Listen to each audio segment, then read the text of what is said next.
Escape, must escape, get out of here. Buzz, buzz, buzz, the shrill chirping of various insects in the forest, mixed with the mysterious urgent voice of Fedra kept echoing in the mind. The summer sun is scorching and sultry, and Julie is currently lying on a desk near the mud house in the forest, her white hair as pure as silver falls on both sides. Her face is as white as paper with a trace of blood, and her thin lips are even paler. The beautiful girl seems to have fallen into a deep slope. Sunlight filters through the glass and gently caresses her face, feeling the burning sensation of the sunlight on her cheek.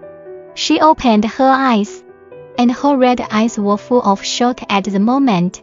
She rubbed her aching head to alleviate the pain, and at this moment, her head felt like it was being pierced and stirred.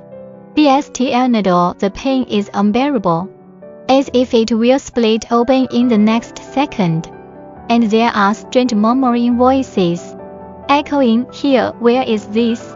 She shielded her eyes from the dazzling sunlight, refracted by the stained glass outside. Her slender jade-like palm eased some of the scorching heat for her, but she quickly realized that her voice seemed to have changed. The murmur just now was completely opposite to the voice lying in her memory. It was a soft and slender voice, which was clearly a woman's. Why is Saruman so serious? Am I hallucinating?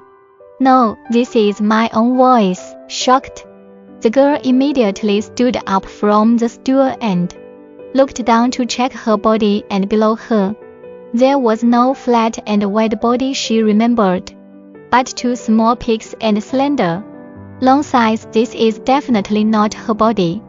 She can be very sure, after all. Just a moment ago she was a walking stiff, a typical man, but just took a nap in her own bed. When she woke up again, she came to this strange little house, and even her gender changed. The girl touched the leather clothes she was wearing, and the touch of the real skin did not seem to be the product of a dream. The clattering sound of the real leather boots on the wooden floor was incredibly real, and the constant stabbing pain in her head told her that this was not a dream. Time travel, rebirth, or possession.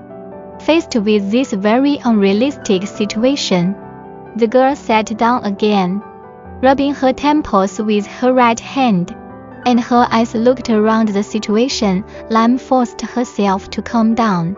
How she came here is not important.